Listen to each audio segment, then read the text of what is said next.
Bus ALS yang terbalik di Malalak, Agam, Sumatera Barat, merupakan bus dari arah Medan dengan tujuan akhir Tangerang.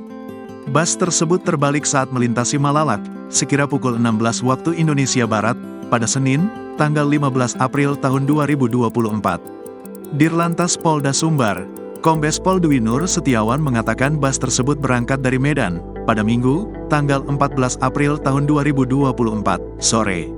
Bus tersebut berisikan 47 penumpang dan 3 anak-anak, serta 1 kenet dan 1 sopir. Akibat kecelakaan ini, seluruh penumpang harus menjalani perawatan di RSUD Padang Pariaman, RSAM Bukit Tinggi, dan Puskesmas Malalak. Sampai saat ini ada 1 orang penumpang yang meninggal dunia, selebihnya masih menjalani perawatan di 3 lokasi tadi, ujarnya. Sedangkan kondisi kenet selamat dan sopir sampai saat ini belum ditemukan.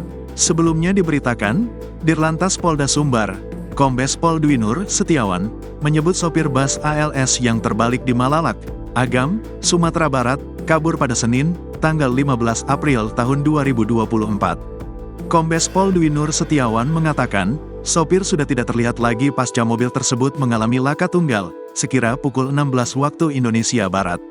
Sejak kami sampai di lokasi dan melakukan olah TKP, sopir tidak kami temukan, ujarnya, saat ditemui di RSUD Padang Pariaman. Sekarang pihaknya coba meminta bantuan pada pihak ALS untuk melacak lokasi sopir saat ini.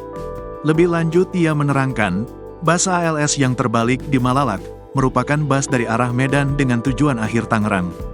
Para penumpang ini merupakan perantau yang sedang menempuh arus balik untuk kembali bekerja di Jakarta.